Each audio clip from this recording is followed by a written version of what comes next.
Hello everyone, and you're welcome. So in this tutorial, what I'm going to do is show you how you can create a moving platform using Godot. So let's just go ahead and open up Godot. And the first thing we're going to do is to create a project and then save that project. So I'm just going to go over here to new project and click on that.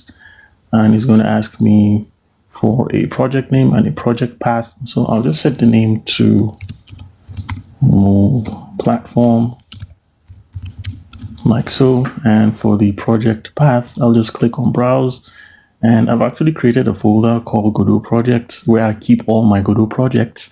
If you want to do the same, click on create folder and click your Godot projects folder. So I'll just select this folder and say select, click on this folder and say select this folder.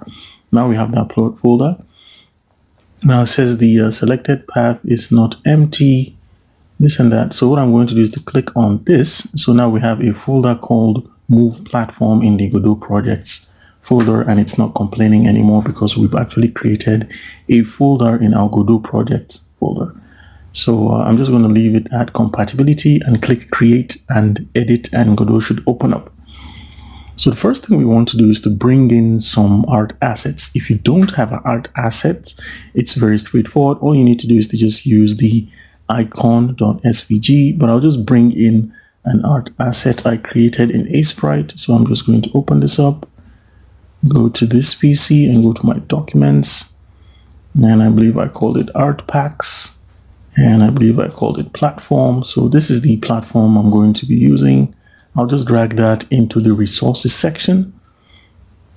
And just for organization right here, I'm going to right click and create a new folder, and I'll call that folder art. Oops, I'll just do it in lowercase and say art. And now that I have art, I'll just drag my platform into the art folder just for organization. And also for the scenes I'm going to be creating for this project, I'll just go ahead and add another folder for the scenes. So I'll right click, go to create folder, create a folder, and I'll call that scenes.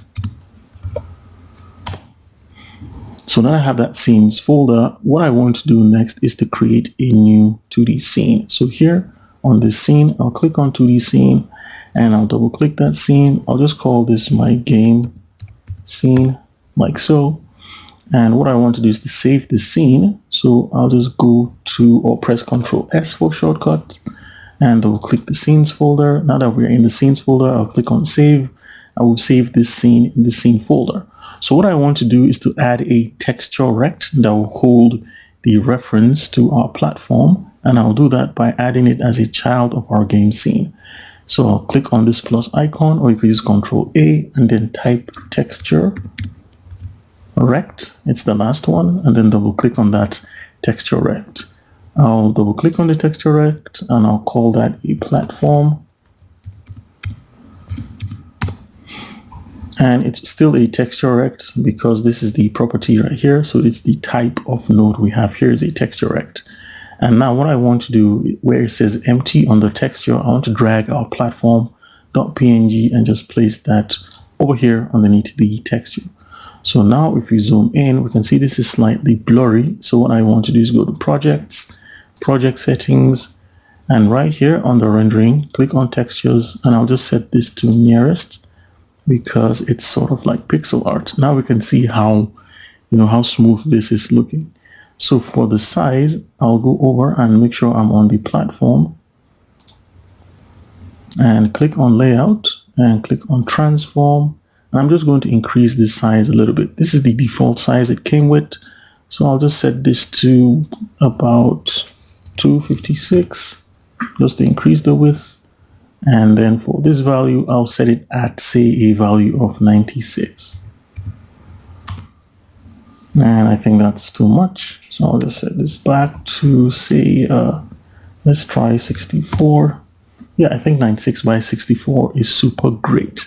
So now that we're through with this basic setup, the next thing we're going to do is to start implementing the scripts.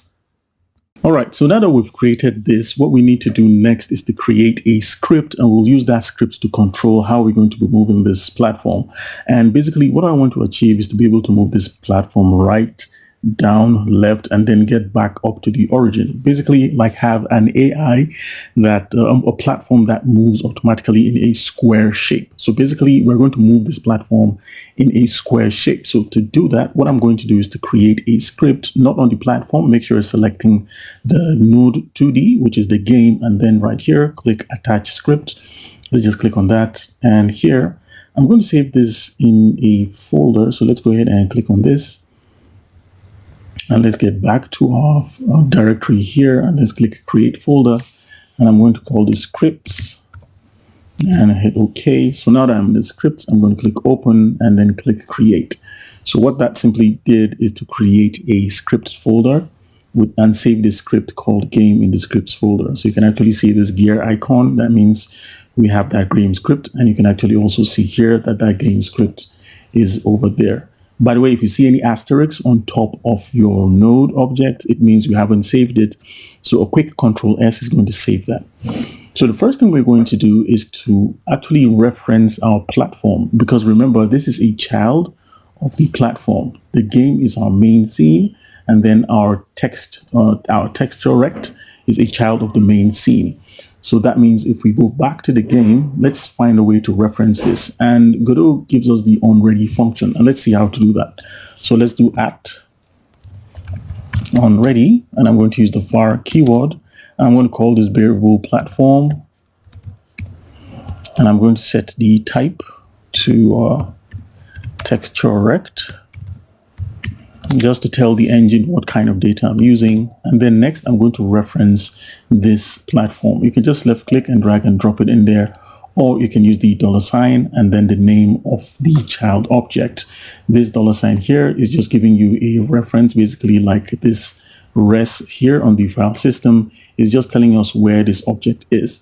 So this is a res column /art/platform.png. It's just telling us this object is attached to the main node on this location, and that's the information it's giving us here.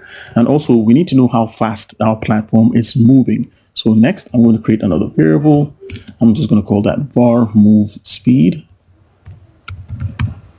I'm going to set that to a float value, and that's going to be equal to 200 plus 0.0 rather. Or you can even leave it at 200, it's no problem, but it's just a float value. That tells us how fast our platform is going to be moving. Next, I'm going to create a state, which is simply a text that tells us which state we are, and we can use this text to change the state. So I'm just going to create a variable called var state, like so. I'm going to set the type to string, and this is what is called a type hint in Godot, and it's part of the dynamic typing. Basically, we can specify a data type for an object, and we're not expecting it to change when the code runs. So this is going to be called write, like so. All right, so we've actually done this, and the next thing I'd like to do is to create a function to group all the functionality and basically what we're going to be doing. So I'll define a custom function. I'm just going to say func. I'll just say move underscore platform, like so. And for now, I'm just going to say pass. And in my process function, which is going to be called every frame, I'm going to call this move platform function just to have it being checked all the time. And basically that's it. So next, I'm going to create a set of if statements and then begin to check if my object is indeed moving. So the first state, I'm going to set it to write, and I'm going to use an if statement. So I'll say if the state is equal to write, which means if this is default. And notice I'm using double equal signs. I'm just checking if what is on the left is equal to what is on the right. And let me just give you an example. Let's say I have a num. Let's say I have a var num equals 23, and I have another var num equals 24. Excuse me. So if I want to check if num, I'll call this num2 because I can have two variable declarations, except I have them in a function and I'm trying to create a dynamic typing. So if I want to check if number 2 is the same as number 4, so I'm just going to say if num, and let's put that in, let's do this in our ready function. So let's just test these two. Sorry about that, guys. Something just fell down here, and sorry about the background noise. So I'm going to say if num is equal to num2, so print they are equal. All right, or I'm going to do an else. So I'm going to say print the numbers are not equal. So basically that's what I'm doing. I'm printing these two numbers and I'm checking if these numbers are equal or not. And if I run this, so let's just save that, Control S, and quickly run this. And I'll select the current scene. So it says the numbers are not equal, right? These two numbers are not equal. So if I set them to the same, if I set 23 and 23 and kind of like play the scene, so it says they are equal. So it's actually checking to see if what's on the left-hand side is the same as what is on the right-hand side. Whereas if I do this, if I say num with a single equals, I'm assigning a value. So I'm sorry, guys, let me just go ahead and turn this off. So I'm assigning a value. So that's two different things, and you need to actually put that in your, just make sure you're not using the wrong type. So basically, if state is equal to right, I want to move the platform's position, the X position of the platform to the right on every frame. So basically, if we look at our move platform and we go over to our layout and open our transform like so, remember you have to click layout and then have your transform. What we want to actually do is to move this object's X position, because it has an X position and it has a Y position, and the property we're changing is the position right here. It's giving us a hint and it's the position we're changing. So let's go ahead and quickly do that. So I'm just going to say platform dot position dot X plus equal to 1. And I think we should be super fine now. So let's quickly save that and run the scene. And we can actually see our platform moving slightly towards the right, which is actually what we wanted. But we wanted this to be a smooth movement, and we also want to increase the speed slightly. So what I want to do is to multiply this by the move speed right here. So now that I've set that move speed, what I'm also going to do is to multiply it by the get process delta time, or we can actually pass in delta, but I'm going to use get process delta time. So I'm just going to say get underscore process delta time like so. And this should actually be what we want. So let's go ahead and test that. Just click play. And we can actually see our platform moving at a consistent frame rate because we're using get process delta time. It's the same thing. Let me just minimize this. It's the same thing if we used the process function. It's pretty much the same thing.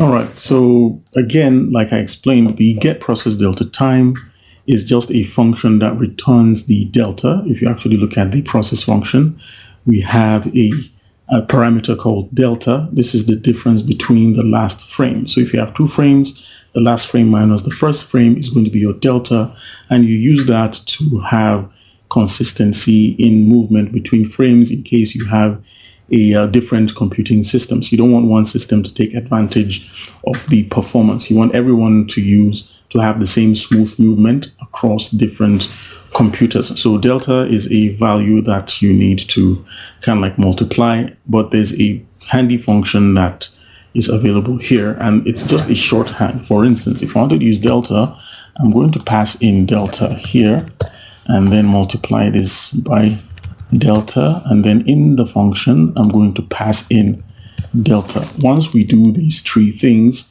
we're actually going to have the same step. So if I play the scene right now, we should see our object move towards the right. But instead of using delta in here, and delta in here and delta in here, we could just multiply it by the get process delta time function, which simplifies how the code is going to look like. So that's what I want to do.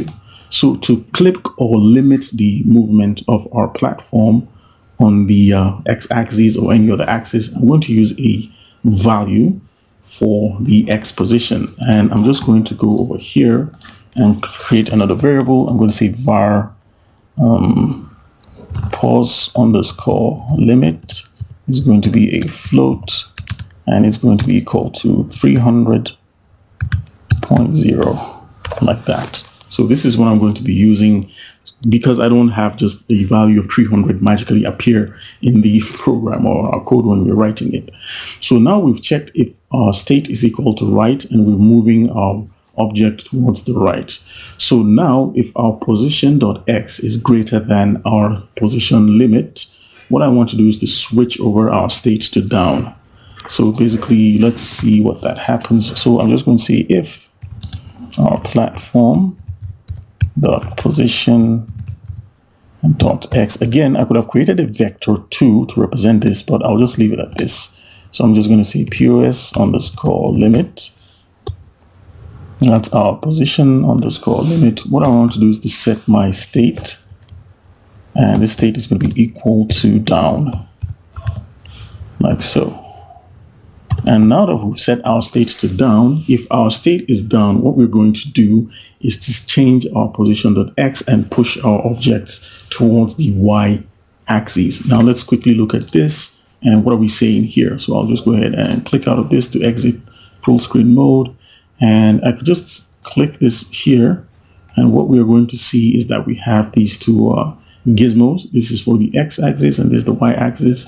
So if my object has moved greater than 300, somewhere around here, change its position to down, change the state to down. And if our state is down, what I want to do is to push this towards the positive y-axis at a specific, position.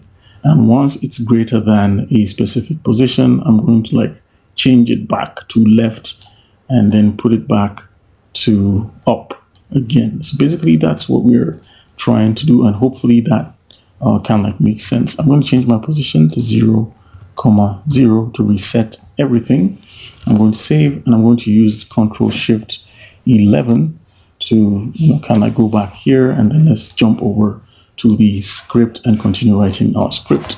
So now we've set our platform to down. So let's check now that our state has been set to down. If our state is equal to down, let's run in the code that's going to push our y position to the positive y axis, which is actually down. So I'm just going to say if state is equal to down. So what I'm going to do is to move the y position down. So I'm just going to say platform dot position dot y plus equals, I'm going to say get process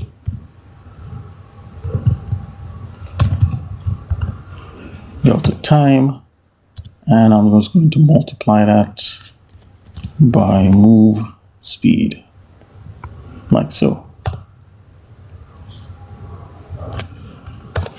Now, basically why I was using 1 here was because I wanted this object to just move towards the right, and I might not necessarily need to use that down here.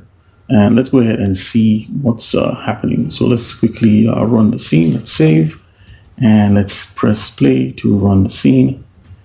And our object is moving, and it's actually gone down now because this y is actually greater than the position. It's actually greater than 300 on the x-axis, so it's switched to down. So now that we've, and again, this plus equals means we're taking the last position and we're adding the last position to the position to be the new position. And basically what that simply means is you're incrementing the old position by this new position. And because we're in the update function, it's going to be calling that constantly. And to show you simply what this means is, let's create a variable here, and I'll just call that num equals 0. And now num plus equal to 2. And let's print num. And basically what I'm trying to say here is I have a number. I've set that number to 0.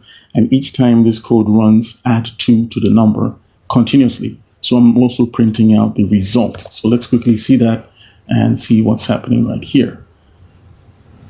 So now we can actually see it's printing 2 continuously, which is not what we actually want.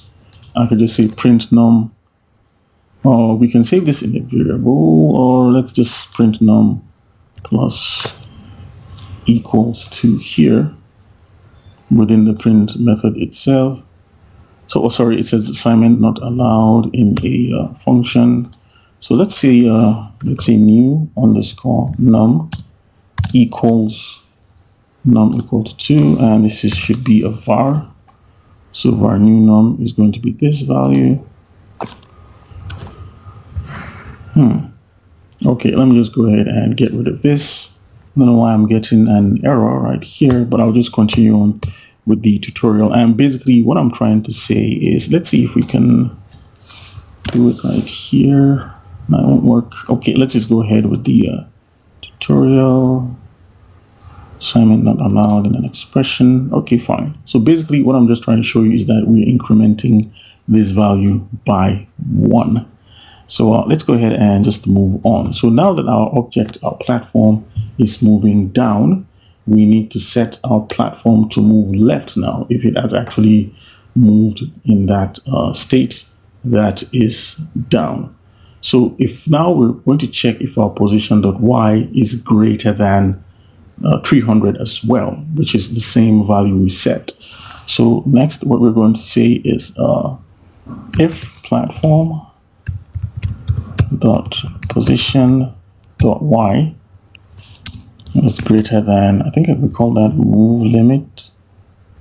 Okay, position limit pos underscore limit. If this is greater than our y position limit, let's set the state to be equal to left. So now that our state is left, we will now check if our state is equal to left. So let's say if state is equal to left, what we want to happen, right? So if our state is equal to left, we'll take our platform.position.x and we'll multiply that by a -1 just to reverse the x-axis scale. So we're setting the x-axis to minus. So to do that, I'm just going to say platform.position.x is going to be plus equal to -1 multiplied by get process delta time multiplied by the move speed, like so. And basically if I get back here, what that simply means is if it's gone right, if it has moved right here, x is positive, and if we're multiplying it by negative, x is going to move in the opposite direction. That's what we're trying to express here. Let's go ahead and play this so we can see that in action. So it's gone right, it's gone down, and it keeps going down. So it means we've missed something in our script right here. So let's go ahead and look at our script to make sure we're actually doing this properly. So now I have, let me just check this one. So we've increased 1, we've taken our platform position that x is greater than 300, which is our position limit. We've set our state to down. We're checking if x equals to down. We're setting our platform.position.y and we're incrementing that by our speed. Now we're checking if our position.y is greater than 300. Now we're setting our state equal to left. Now here's the mistake. We're checking, we're not setting this state as left, so it has never been set to left. It's only checking, right? So let's go ahead and play this again. So now we've moved right, we've moved down. Okay, so good. So we have an error here and it says invalid index. Let's see. So invalid index function at platform. So this is our position here. We have an error with this function. So let's see, we said platform dot position dot x plus equals -1 multiplied by our get process delta time multiplied by our move speed. So why is this line creating an error for us? We're actually having an error here. So let's see, we said if state equals left, platform.position.x plus equals -1 multiplied by get process delta time.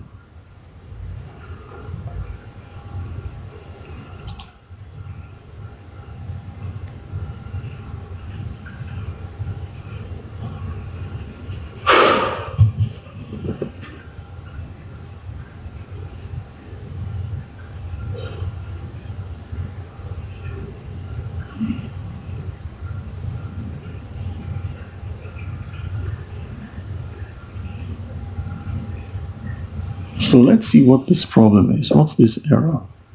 And why is it occurring? So let's play that again.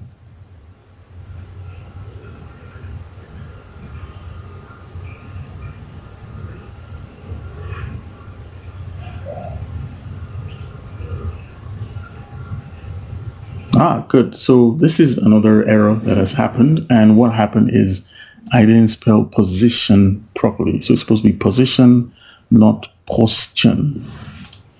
So it was an I. We're missing an I, and we can always click this to make sure that runs right. So if we save this and run this script again, we can actually see where the problem is. So it has moved right, down, it has moved left, and it's going to keep moving left to infinity. So it's also a good habit to always test your code when you're working. So now that we've done with the left, let's see how we can move this object and back up. So now to check or to set the state to up, we're going to check if our position is less than or equal to 0. Because what happens is we've moved right, X has increased, we've moved down, Y has increased. So once we're here, if we get back to 0, our X is going to be 0 here. And if I reduce this and click on our platform and go down to our position, you can actually see that X is going towards here. So immediately it enters 0 and it's just right here. We're going to set our state to up, and then we're going to multiply our Y by -1 so that it can actually go up. You can actually see Y is decreasing as we go up, which is actually we're going to be subtracting from that value. So let's jump back in our scripting environment and continue coding this section here. So I'll just maximize this, and I'm just going to say if, I'll just click here. So I'm just going to check if our platform dot position, let's spell it right this time, dot x is less than or equal to 0. So if that's the case, let's set our state to be equal to up. And now we're going to check if our state is equal to up, like so. So we're actually going to move our platform dot position dot y.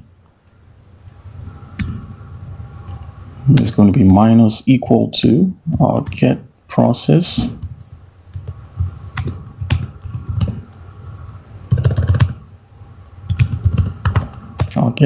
delta time multiplied by our move speed, which is the second one. And we're going to set this back to up position. And I'll quickly check if our platform position .y now is less than equal to 0. I'm going to set it to another state. So let's say if our platform dot position dot y is less than or equal to 0, that means we're actually at the top, because once we're at the top, our y position is now 0. I'm going to set the state to be equal to origin. If I set it to the same state as the default state, it's going to have a conflict, basically, if I set it at right.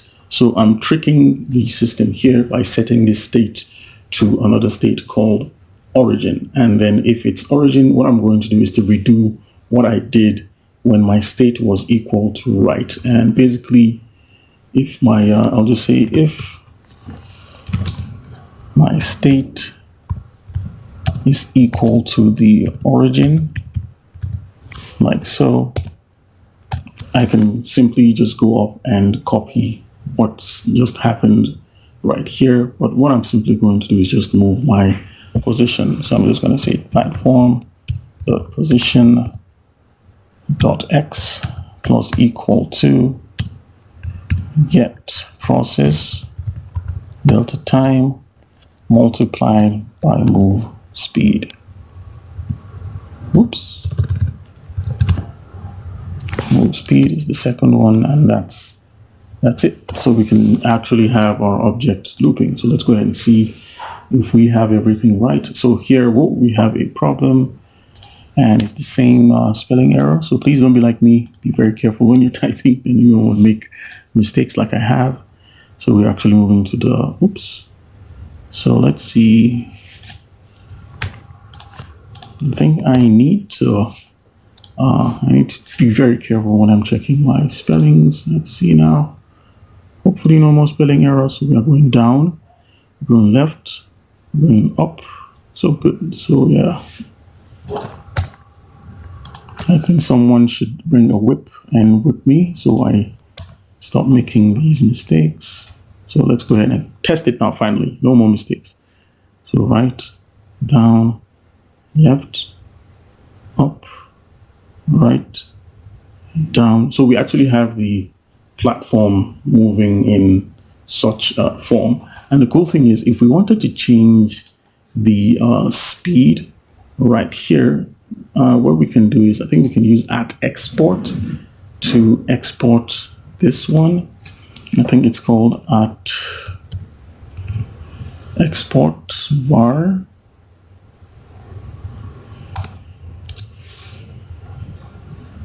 So I believe if we use @export, what this is simply going to do is to allow us to change the move speed when we get back to our main object. So we can actually see move speed here, and we can set it to say 100 and save this, and let's play it.